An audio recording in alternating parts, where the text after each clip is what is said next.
জয় ঠাকুর, জয় মা, জয় স্বামীজি মহারাজ। দিব্যত্রয়ী শ্রীচরণে আমার ভক্তিপূর্ণ সাষ্টাঙ্গ প্রণাম নিবেদন করি। পূজনীয় শ্রীমর শ্রীচরণে আমার ভক্তিপূর্ণ সাষ্টাঙ্গ প্রণাম নিবেদন করি। আজ আমি শ্রী শ্রী রামকৃষ্ণ কথামৃত থেকে অষ্টম পরিচ্ছেদ পাঠ করছি।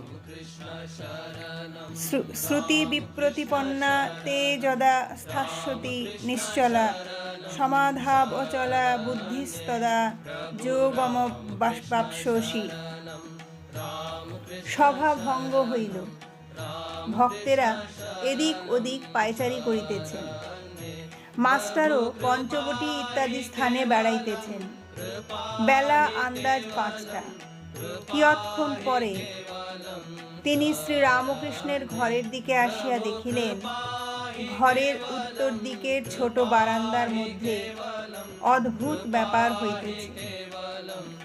শ্রী রামকৃষ্ণ স্থির হইয়া দাঁড়াইয়া রহিয়াছেন। নরেন্দ্র গান করিতেছেন। 2-4 জন ভক্ত দাঁড়াইয়া আছেন। মাস্টার আসিয়া গান শুনিতেছেন।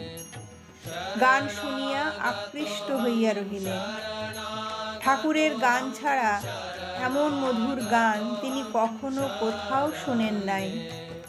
হঠাৎ ঠাকুরের দিকে দৃষ্টিপাত করিয়া অবাক হইয়া রহিলেন। ঠাকুর দাঁড়াইয়া নিষ্পন্দ, চক্ষুর পাতা পড়িতেছে না। নিঃশ্বাস প্রশ্বাস বহিছে কিনা বহিছে। জিজ্ঞাসা করাতে একজন ভক্ত বলিলেন, এর নাম সমাধি। মাস্টার এরূপ কখনো দেখেন নাই, শুনেন নাই। অবাক হইয়া তিনি ভাবিতেছেন, ভগবানকে চিন্তা করিয়া মানুষ কি এত বাহ্যজ্ঞান শূন্য হয়? না জানি কতদূর বিশ্বাস ভক্তি থাকলে এইরূপ হয়। গানটি এই: চিন্তয় মম মানস করি চিদ ঘন নিরঞ্জন, কিংবা অনুপম ভাতি মোহন মূরতি ভকত হৃদয় রঞ্জন, নবরাগে রঞ্জিত কোটি শশী বিনিন্দিত, বিজুলি চমকে সেরূপ অলোকে পুলকে শিহরে জীবন। গানের এই চরণটি গাহিবার সময় ঠাকুর শ্রী রামকৃষ্ণ শিহরিতে লাগিলেন।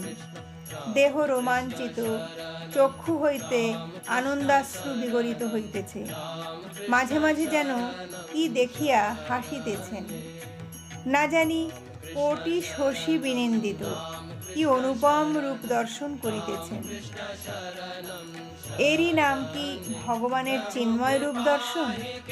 কত সাধন করিলে, কত তপস্যার ফলে, কতখানি ভক্তি বিশ্বাসের বলে এইরূপ ঈশ্বর দর্শন হয়। আবার গান চলিতেছে। হৃদি কমলাসনে ভজ তাঁর চরণ, দেখো শান্ত মনে প্রেম নয়নে অপরূপ প্রিয় দর্শন। আবার সেই ভুবন মোহন হাস্য, শরীর সেইরূপ নিস্পন্দ, স্তিমিত লোচন, কিন্তু কি যেন অপরূপ রূপ দর্শন করিতেছেন। আর সেই অপরূপ রূপ দর্শন করিয়া যেন মহানন্দে ভাসিতেছেন। এইবার গানের শেষ হইল। নরেন্দ্র গাইলেন, চিদানন্দ রসে ভক্তি যোগাবেশে হও রে চিরমগন, চিদানন্দ রসে হায় রে প্রেমানন্দ রসে। সমাধির এই প্রেমানন্দের এই অদ্ভুত ছবি হৃদয় মধ্যে গ্রহণ করিয়া মাস্টার গৃহে প্রত্যাবর্তন করিতে লাগিলেন। মাঝে মাঝে হৃদয় মধ্যে সেই হৃদয়োন্মুক্তকারী মধুর সঙ্গীতের ফুট উঠিতে লাগিল। প্রেমানন্দ রসে হও রে চিরমগন, হরি প্রেমে মত্ত হয়ে।